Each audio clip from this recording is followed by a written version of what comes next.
What's up, Seapups? What you got there, DogDog? Oh, it is a book I found here in the library that I like very much. Really? Yeah, I read it when I was feeling sad, and it helped me to feel better. That's cool. Would you read it for us? Oh, I would love to. The book is called You Are Special by Max Lucado. The Wemmicks were small wooden people. All of the wooden people were carved by a woodworker named Eli. His workshop sat on a hill overlooking their village. Each Wemmick was different. Some had big noses, others had large eyes, some were tall and some were short. Some wore hats, others wore coats, but all were made by the same carver and all lived in the same village. And all day, every day, the Wemmicks did the same thing. They gave each other stickers. Each Wemmick had a box of gold star stickers and a box of gray dot stickers. Up and down the streets, all over the city, people spent their days sticking stars or dots on one another. The pretty ones, those with smooth wood and fine paint, always got stars. But if the wood was rough or the paint chipped, the Wemmicks gave dots. The talented ones got stars too. Some could lift big sticks high above their heads or jump over tall boxes. Still others knew big words or could sing pretty songs. Everyone gave them stars. Some Wemmicks had stars all over them. Every time they got a star, it made them feel so good. It made them want to do something else and get another star. Others, though, could do little. They got dots. Punchinello was one of these. He tried to jump high like the others, but he always fell. And when he fell, the others would gather around him and give him dots. Sometimes when he fell, his wood got scratched, so the people would give him more dots. Then when he would try to explain why he fell, he would say something silly, and the Wemmicks would give him more dots. After a while, he had so many dots that he didn't want to go outside. He was afraid he would do something dumb, such as forget his hat or step in the water, and then people would give him another dot. In fact, he had so many dots that some people would come up and give him one for no reason at all. He deserves lots of dots, the wooden people would agree with one another. He's not a good wooden person. After a while, Punchinello believed them. I'm not a good Wemmick, he would say.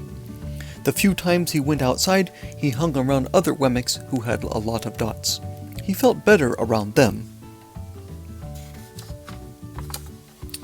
One day he met a Wemmick who was unlike any he'd ever met.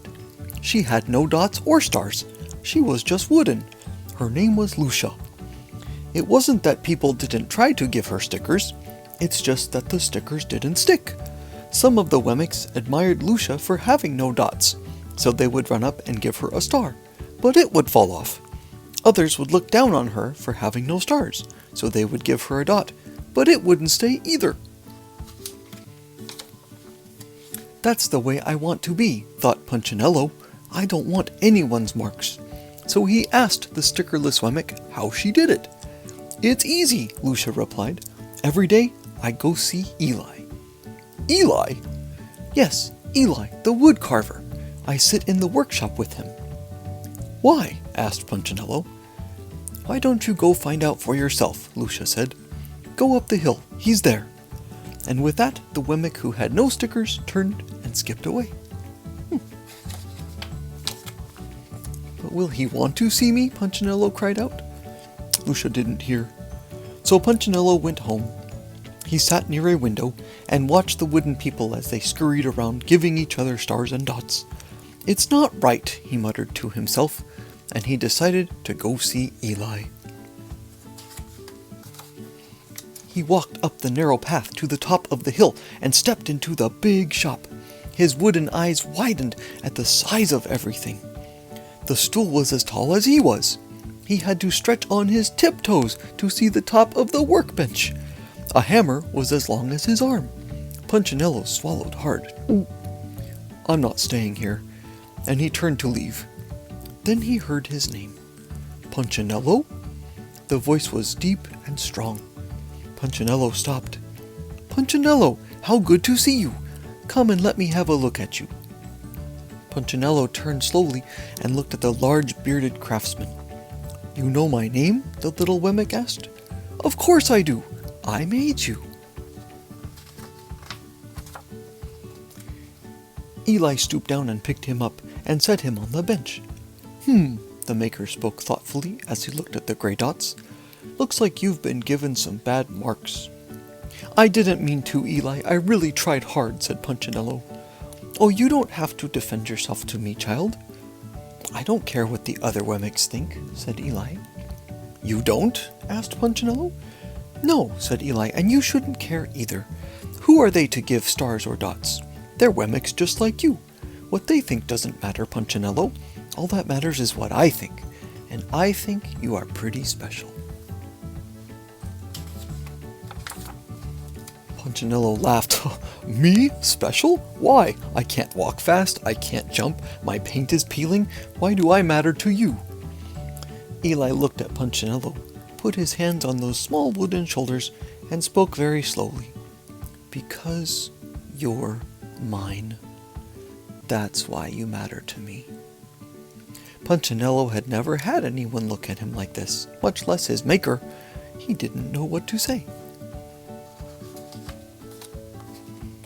Every day I've been hoping you'd come, Eli explained. I came here because I met someone who had no marks, said Punchinello. I know, said Eli. She told me about you. Punchinello asked, why don't the stickers stay on her? The maker spoke softly. Because she has decided that what I think is more important than what they think. The stickers only stick if you let them. What? Said Punchinello. The stickers only stick if they matter to you, said the maker. The more you trust my love, the less you care about their stickers. I'm not sure I understand, said Punchinello. Eli smiled. You will, but it will take time. You've got a lot of marks. For now, just come to see me every day, and let me remind you how much I care. Eli lifted Punchinello off the bench and set him on the ground.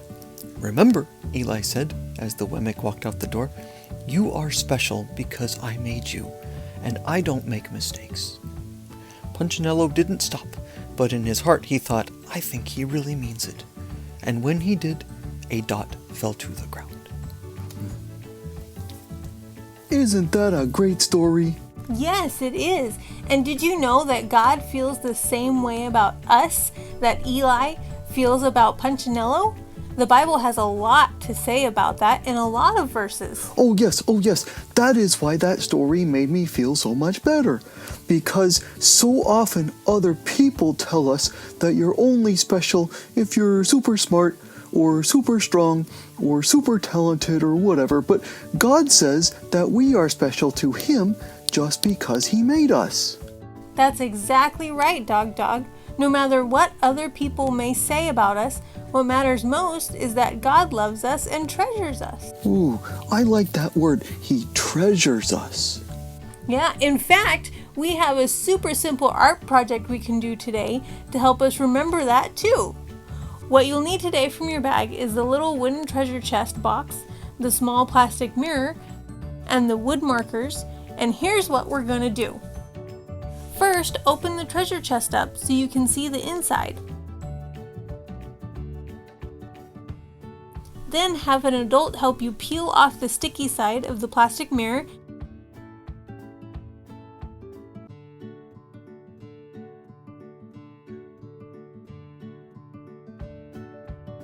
and put the mirror inside the treasure chest.